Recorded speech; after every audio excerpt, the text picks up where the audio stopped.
Salutations, welcome to another episode of Foxx Plays KSP, the 365-day challenge. We had kind of a rough time of it yesterday. The complete loss of the Jingfang solar array and the partial loss of the Zhanghang power substation was a real blow.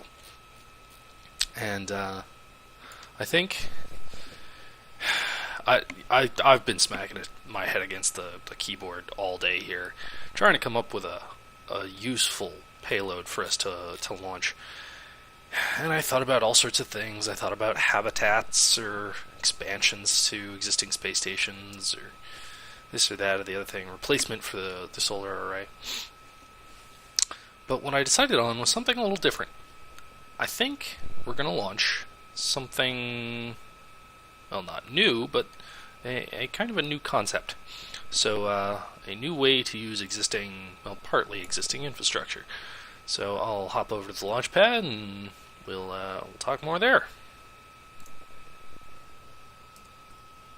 Alrighty, so we're back, and once again we're launching an enormous rocket using mostly parts from the AB Launchers pack. Should start putting a link to that in the description, because I really do like these parts and I like using them. Alright, so throttle up, I say go. Even with all that thrust, the weight, oh boy, it's heavy. Right, so what am I up to today? Well, I'm up to a new station. And this one is going to be designed from the ground up as a monolithic station. Just zoom out here so I can talk a little bit easier. So yeah, it's designed straight up as a monolithic station, but it's designed to be useful. The idea is that it will be unmanned most of the time. Its main feature is that it has a variety of docking ports, so you can dock just about anything to it. And it has, I believe, 16 open bays for Kerbal Attachment System containers. And the idea will be that I will just send up tons and tons and tons of supplies to this station, so that just about anything you could ever want or need could be found there. That way I don't have to, if I need one specific part, I don't have to launch a whole new mission from Kerbin just to be able to, say, add parachutes to a craft that I had forgotten to install them on. Or, say, a bit of extra monopropellant, or an extra couple RCS ports, or something, ladders and such. All will be available at this kind of utility station. It'll also have quite a large fuel reserve, and yeah, so, I just remembered. For instance, I've just forgotten to launch it with a particular resource. It has no monopropellant on board. I've turned over way too early. But fully spaced today. Getting a little nervous, actually. Okay, and we are down to just the external cores. I'll give you an up-close view of these engines, just because they're really nice to look at. So I'm just gonna stop talking here because it's loud.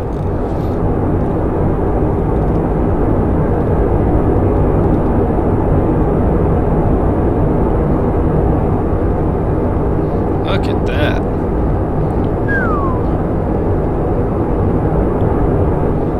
Very cool.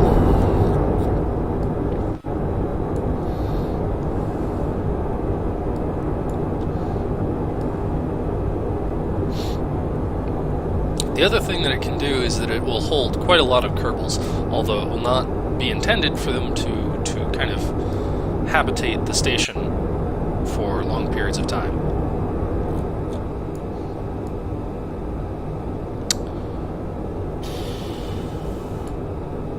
First stage cutoff is still a ways away. You really do get a lot of sustain on this this first stage. I'm not quite sure why it is, because it doesn't seem like it should be able to go for this long on this low fuel, but it does. Boy, does it ever.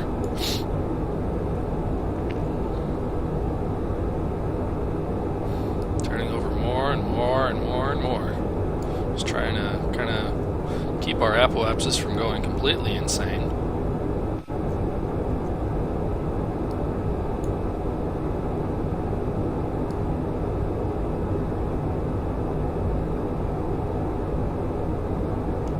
Almost there. And first stage cut off. Alright, and we'll decouple that.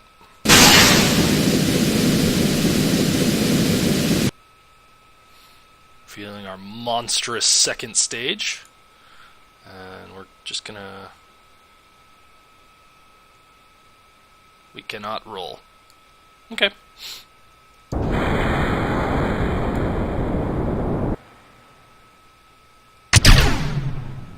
Alrighty.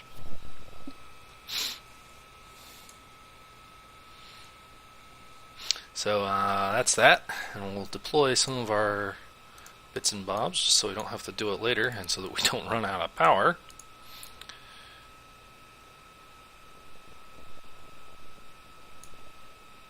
Something of note is that I have very, very little torque on this craft. Kind of none at all, really. So that'll be fun. Oh, and I don't even have RCS ports. See, this is the sort of thing that this station is here to avoid. It's, you know, I've gone and I've forgotten RCS completely. But once this station is up there, even if a craft doesn't have RCS, as long as there's a Kerbal on board the station and I have supplies, I can attach RCS ports and I can attach RCS tanks and it'll just work, you know? So we're going to have to basically take a point here.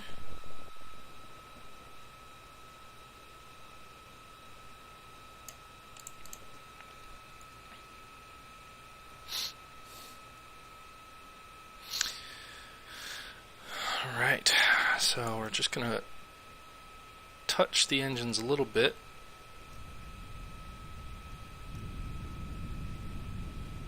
Hopefully that'll give us the control authority to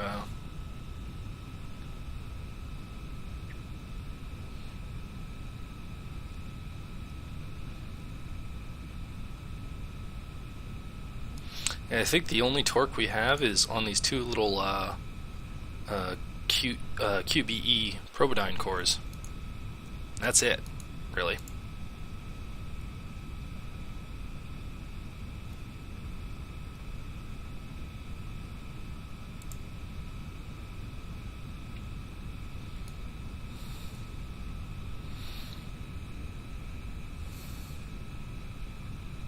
Yeah, that's a pretty massive miscalculation on my part. Oh, we do actually have two extra Probodyne QBE cores there.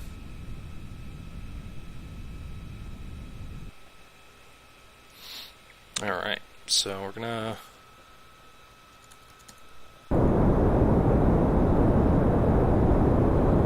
And we've missed our mark by a whole bunch. But,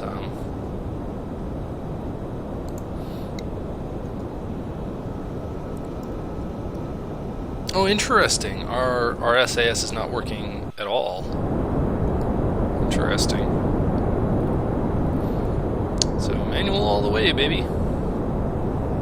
Jeez.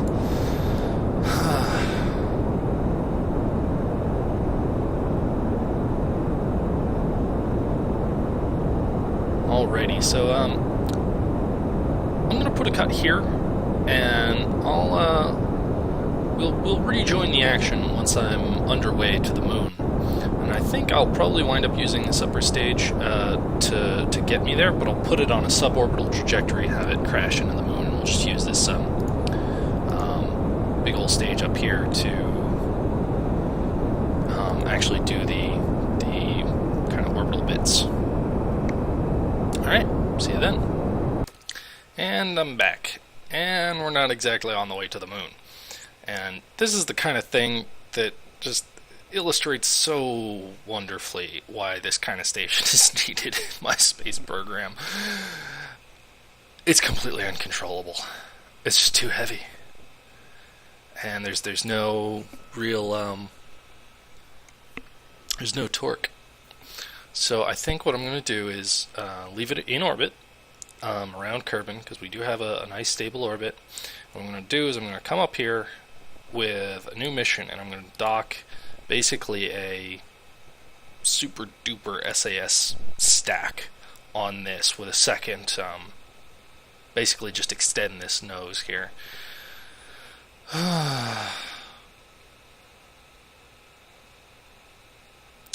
A cacophony of failure. Anyway, I've been Fox, this has been KSP. Thank you for watching, bearing with me. I hope you enjoyed. Certainly hope you enjoyed watching it more than I enjoyed flying it. Or at least coming up with it. But hopefully I will start kind of getting to the point where I'm enjoying this challenge again, because I was enjoying this challenge immensely, but I've just had a rough couple days. Well, anyway, thank you for watching. Hope you enjoyed. Hope to see you next time. Take care.